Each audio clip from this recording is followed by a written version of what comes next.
أعوذ بالله من الشيطان الرجيم بسم الله الرحمن الرحيم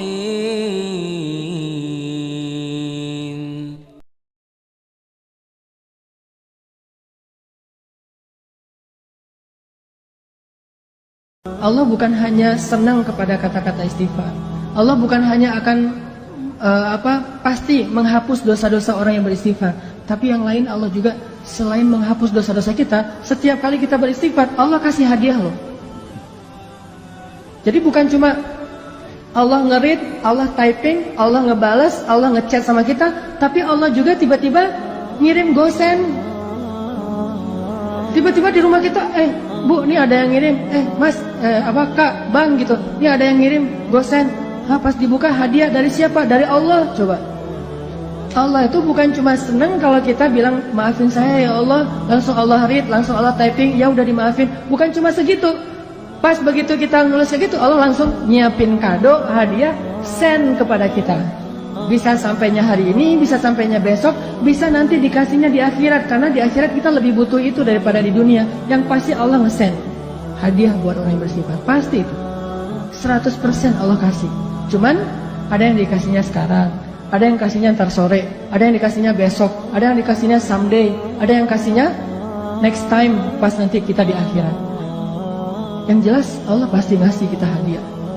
Makanya kalau kita udah istighfar, kita tuh kayak Astagfirullahaladzim ya Allah, berarti udah dimaafin dosa. Plus kita bayangin, aduh saya punya hadiah nih dari Allah nih, surprise, cuman belum tahu nanti Allah kasih kapan. Begitu kita butuh Allah kasih. Kayak 3 orang yang terkurung di dalam gua kan, hadis populer itu. 3 orang terkurung di dalam gua, yang membuat mereka bisa selamat apa? Hadiah-hadiah terhadap amal soleh mereka di masa lalu kan ya. Yang tadi kita baca di ayat ketiga, Allah pasti membalas setiap kebaikan dengan kebaikan. Allah pasti balas. Istighfar itu bagi Allah itu kebaikan. Padahal istighfar itu kewajiban gitu ya. Namanya orang berbuat salah kan wajib minta maaf kan. Tapi bagi Allah itu bukan cuma kewajiban, kebaikan. Coba, kalau kita ada orang minta maaf ke kita, kita bilang wajar sih, orang dia salah pasti minta maaf dong. Tapi kalau Allah ngelihatnya nggak kayak gitu, dia baik banget ya mau minta maaf gitu. Coba, kurang baik apa Allah sama kita? Coba kalau kita disakitin orang, ditikung misalnya, lagi ngecengin, tiba-tiba teman kita nyalip duluan karena dia udah punya modal gitu. Kita ke rumahnya naik angkot, terus macet-macetan dulu, dia naik ninja. Udah sampai di rumahnya, pas kita datang, nih ninja siapa ya? Jangan-jangan ninja kakaknya gitu. Ternyata dia udah duluan, Pak, lagi PDKT sama calon mertua. Kan kita disalip tuh. Pulang dia bilang, maaf ya, gua nyalip lo, gua tahu sih lo mau ke situ. Kok kamu udah tahu? Ya gimana, perasaan saya mah nggak bisa ditahan, saya mah sayang banget sama dia segala macam. Oh ya udah, gua maafin, udah aja gitu. Apakah kita akan menganggap permintaan maaf dia itu sebagai sebuah kebaikan? Tidak, kita menganggap itu sebagai sebuah kewajiban dan kewajaran. Tapi Allah ke orang yang bersifat menganggapnya itu kebaikan. Allah tuh kayak merendah banget gitu, walaupun Allah maha mulia dan maha tinggi. Kayak ngasih hati banget ke hamba-hambanya. Kita astagfirullahaladzim ya Allah, saya udah buat dosa, hambaku ini baik banget ya, minta maaf. Padahal itu tuh udah jadi kewajiban kita sebagai pendosa, tapi Allah anggap kebaikan. Sehingga Allah kasih hadiah, ini hadiah buat yang berbuat baik. Dan hadiah itu pasti sesuatu yang sangat kita butuhin dalam hidup. Makanya saya pernah cerita, mungkin teman-teman pernah dengar juga nih dari ustadz yang lain, atau dari YouTube saya juga pernah kali, keajaiban hadiah bagi orang yang beristighfar kan. Kisah siapa? Imam Ahmad. Jadi Imam Ahmad bin Hambal suatu ketika itu jadi kayak ada perasaan kepengen ke Basrah. Ada apa ya di Basrah, kok saya pengen banget ke sana gitu. Saya curiga nih, Raja Salman kemarin ke Indonesia itu gara-gara ada yang istighfar di Indonesia. Astagfirullahaladzim ya Allah, Raja Salman. Astagfirullahaladzim, Raja Salman. Tiba-tiba Raja Salman mikir, aduh kok gue pengen banget ya ke Indonesia. Datang tuh gara-gara istighfar seseorang di Indonesia. Dan saya juga pernah ngerasa gitu, walaupun saya bukan orang soleh, tapi maksudnya ada keinginan hamba Allah yang soleh, lebih soleh dari saya, yang membuat saya datang ke suatu tempat. Di Bandung itu saya pernah diundang oleh salah satu universitas, namanya Universitas Telkom. Tuh ngundang saya tuh berkali-kali, bentrok aja nggak bisa. Tiba-tiba bukan saya yang datang, tapi saya dan pemuda hijrah bikin acara gosipnya di Universitas Telkom. Jadi bukan saya doang yang datang, satu tim rame tuh. Yang datang waktu itu pesertanya sekitar 6.000 orang. Kata teman-teman panitia, Ustadz, kita itu ngundang Ustadz berkali-kali nggak bisa loh. Dan terakhir sejak Ustadz mulai banyak yang ngundang-undang, itu WA saya tuh nggak pernah dibaca loh Ustadz. Tapi kita nggak putus asa Ustadz, nggak bisa ngundang Ustadz lewat Japri, kita ngundangnya lewat Allah. Pakai istighfar, ya Allah, astagfirullahaladzim, Hanataki datangin dong ya Allah, astagfirullahaladzim, Hanataki, astagfirullahaladzim. Tiba-tiba kita pilih di antara beberapa list yang kita mau bikin acara gosip, Telkom University itu paling memungkinkan, kita bikin di situ. Ini hasil istighfar ya Ustadz. Artinya luar biasa kan? Coba praktekin. Ya Allah, dia ya Allah, tapi saya lupa namanya, nggak tahu namanya siapa gitu. Pokoknya kurang lebih wajahnya tuh mirip-mirip Claudia gitu ya Allah, gitu-gitu. Tapi cek dulu ya, itu orang masih sendiri atau sudah berpasangan. Jangan sampai dia cerai. Kenapa dia cerai? Istighfar kita kan nggak boleh ya. Beristighfar demi orang lain putus gitu, nggak boleh. Pasti orangnya harus single dulu. Ya, astagfirullahaladzim, astagfirullahaladzim. Pas kita ada hajat, ya Allah, beri saya jodoh yang solehah, yang hafizah, yang konita, yang segala macam.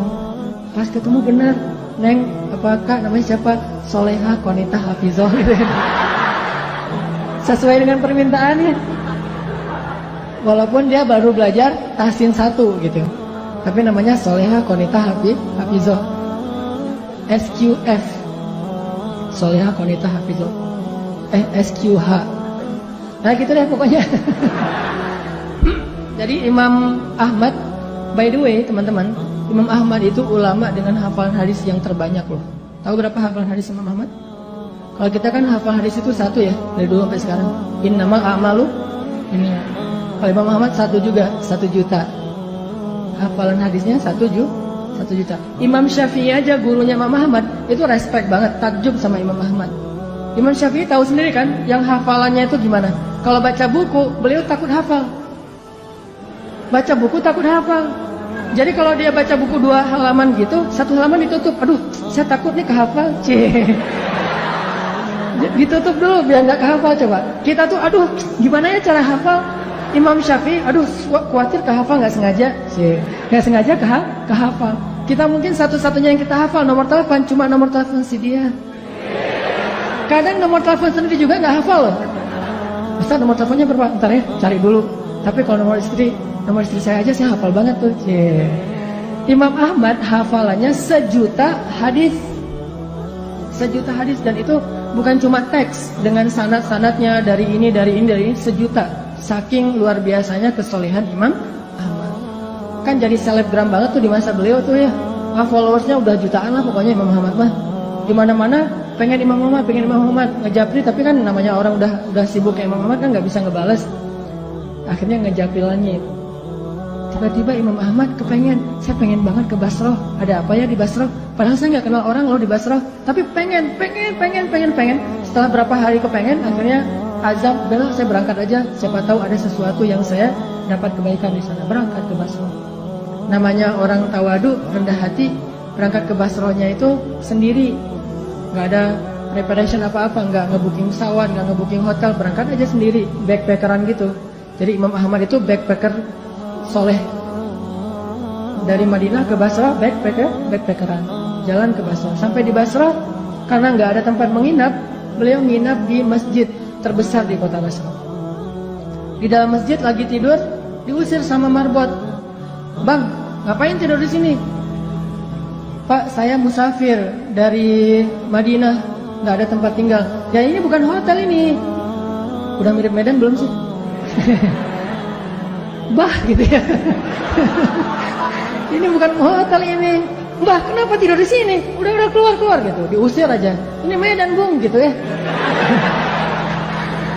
Keluar akhirnya dia. Ini orang, Imam Ahmadnya orang Sunda lagi kaget langsung kan, ketemu orang Medan gitu. Akhirnya keluar di teras. Di teras datang lagi tuh marbot. Marbotnya emang agak-agak kayaknya belum dapat gajian tanggal tua. Agak-agak nyebelin gitu. Kok masih tidur di sini? Katanya tadi nggak boleh di dalam. Akhirnya saya tidur di luar. Ya ini masih juga masjid. Udah keluar. Diusir aja. Sampai keluar, didorong-dorong gitu. Bayangin ulama besar, orang soleh, kekasih Allah didorong-dorong. Tapi emang kayak gitu takdir Allah. Supaya jadi caper sama penjual roti. Penjual roti lagi tutup toko ngeliat ada orang didorong-dorong, dipanggil, wahai kisanat gitu ya. Kalau radio dulu teh. Pak, Tuan, kenapa? Ada apa sini gitu. Tuan butuh apa? Saya musafir, pengen tempat istirahat, tapi diusir di masjid. Oh, ya udah, diistirahat aja di rumah saya. Rumah saya kecil, tapi lumayan lah untuk istirahat malam ini. Ya jazakallah khair, wa'iyyakum. Udah tinggal di situ. Subuh menjelang subuh, pas waktunya tahajud, Imam Ahmad bangun, melihat si penjual roti lagi bikin roti, kan habis subuh dia jualan, jadi bikinnya sebelum subuh. Lagi bikin roti, ngaduk-ngaduk gitu. Setiap dia ngaduk dia bilang astagfirullahaladzim gitu. Bayangin. Dawamkan satu perbuatan yang dibarengi dengan istighfar. Lagi nyalain motor, astagfirullah gitu. Bisa, lagi ngaduk juga bisa, lagi ngapain juga bisa, selama itu satu perbuatan yang mubah itu boleh-boleh aja. Jangan sambil berbuat dosa, istighfar gitu. Atau istighfar tapi asik. Gimana istighfar tapi asik? Istighfar sambil main PlayStation. Wah, astagfirullahaladzim gitu. Nah, itu mah nggak boleh ya. Itu namanya mencampur adukan antara hak dan wala talbisul haqqa bil batil. Janganlah kalian mencampur adukan hak dan batil. Astagfirullahaladzim. Daripada ngelamun, daripada bengong gitu, mending daripada bersiul, ya udah astagfirullah aja. Walaupun mungkin bersiul boleh-boleh aja, tapi ya nggak dapat pahala, walaupun nggak dosa juga gitu. Astagfirullah. Imam Ahmad perhatiin, ini saya ngeliat udah 10 menit istighfar melulu. Didatengin sama Imam Ahmad. Tadi kepo juga. Mas, Bang, kan di Medan ya. Bang, A gitu. Oh, orang Bandung ya. Bang, saya lihat abang istighfar terus setiap ngaduk ini. Ya, kenapa? Enggak, saya penasaran aja udah berapa lama kayak gitu. Alhamdulillah udah sekitar 10 tahun saya kayak gini. Saya selalu kalau ngaduk roti itu istighfar biar ada kebaikan setiap adukan roti. Siapa tahu rasa rotinya lebih gurih kalau bahasa kita. Oh, udah 10 tahun. Alhamdulillah. Terus boleh tahu nggak hasil dari dawamnya istighfar 10 tahun itu apa? Abang udah dapat apa nih dari istighfar?